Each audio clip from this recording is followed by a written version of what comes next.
UP के CM Yogi Adityanath कानून व्यवस्था को लेकर बहुत ही सख्त है। माफिया गैंगस्टर शोहदे सीएम योगी के प्रकोप से बच नहीं सकते। लोग कहते हैं कि बाबा का हंटा जब चलता है तो बड़े से बड़े अपराधी का पसीना छूट जाता है। अभी हाल ही में उत्तर प्रदेश में एक दुपट्टा कांड हुआ। कुछ हैवानों ने एक मासूम लड़की का दुपट्टा खींचा, जिसकी वजह से वो गिर गई और उसके ऊपर बाइक चढ़ा दी गई। जब इस मामले की खबर बाबा योगी के कानों में पड़ी तब वो गुस्से से लाल हो गए और शोहदों को अल्टीमेटम दे डाला। बाबा का ऐसा बयान सामने आया है जिसे सुनने के बाद अपराधियों की पैंट गीली हो जाएगी, हैवानों के पैरों के नीचे से जमीन खिसक जाएगी। दरअसल यूपी के सीएम योगी आदित्यनाथ ने कहा कि कानून संरक्षण के लिए है।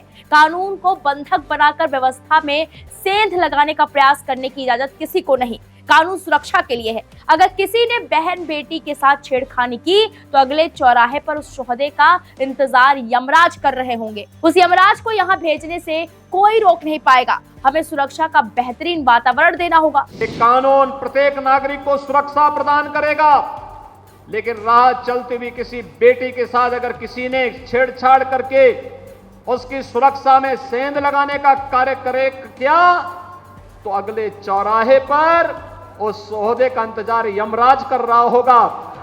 उसको फिर यमराज के यहां भेजने से कोई रोक नहीं पाएगा। मीडिया रिपोर्ट्स के मुताबिक सीएम योगी मानसरोवर रामलीला मैदान में आयोजित समारोह में 343 करोड़ रुपए की विकास परियोजनाओं का शिलान्यास और लोकार्पण करने के बाद जनसमूह को संबोधित कर रहे थे। उन्होंने कहा, सरकार विकास, लोक कल्याण और बिना भेदभाव सभी लोगों तक योजनाओं का लाभ पहुंचाने के लिए संकल्पित और समर्पित है। सरकार के साथ अगर नागरिक भी अपने कर्तव्यों का निर्वहन करेंगे तो विकास कार्यों में बैरियर बनने वाले अपने आप बेनकाब हो जाएंगे। हमारा संकल्प होना चाहिए, हमारे मोहल्ले में कहीं कूड़ा सड़क पे नहीं गिरेगा, नाली में नहीं गिरेगा, डस्टबिन में ही हम डालेंगे, अव्यवस्था नहीं फैलाने देंगे।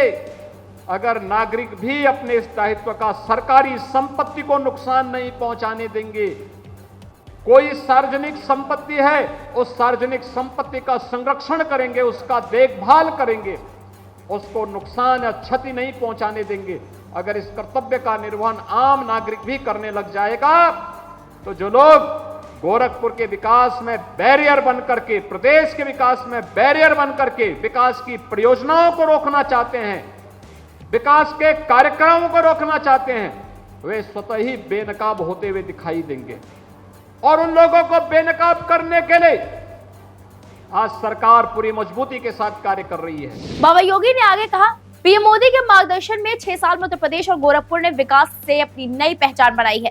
प्रदेश की पहचान देश में विकास, सुशासन और बेहतरीन कानून व्यवस्था की है। भाइयों बहनों, पिछले 6 वर्ष के दौरान प्रधानमंत्री मोदी जी के मार्गदर्शन में जहां पिछले 9 9.5 वर्ष में देश ने प्रगति की है, वैश्विक मंच पर एक नई प्रतिष्ठा बनाई है, ऐसे ही 6 वर्ष के अंदर उत्तर प्रदेश ने देश में और गोरखपुर ने उत्तर प्रदेश और देश के अंदर आज अपनी एक नई पहचान बनाई है। और ये पहचान विकास की है, सुशासन की है, बेहतर कानून व्यवस्था की है।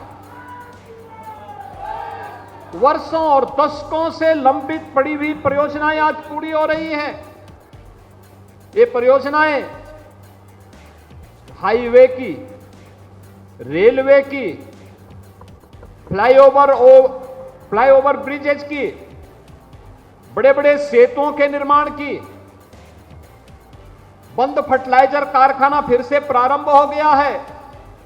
रामगढ़ ताल आज एक बार फिर से गोरखपुर की पहचान बन करके दुनिया के लोगों को अपनी ओर आकर्षित कर लेता है। अब केवल जम्मू कश्मीर ही नहीं कहेगा कि उनके पास कोई एक इस प्रकार का ताल है जो पर्यटकों को आकर्षित कर ले, बल्कि गोरखपुर भी कह सकता है कि भाई आपसे ज्यादा बेहतरीन ताल रामगढ़ ताल हमारे पास है। सीएम योगी का अल्टीमेटम अपराधियों को हल्के में नहीं लेना चाहिए, क्योंकि वो जो कहते हैं वो करके दिखाते हैं। उदाहरण के लिए आप अतीक के समय बाबा का विधानसभा वाला बयान देख सकते हैं। फिलहाल खबर में इतना ही, बाकी बड़ी खबरों के लिए आप देखते हैं वीके न्यूज। वीके न्यूज, राष्ट्र के नाम।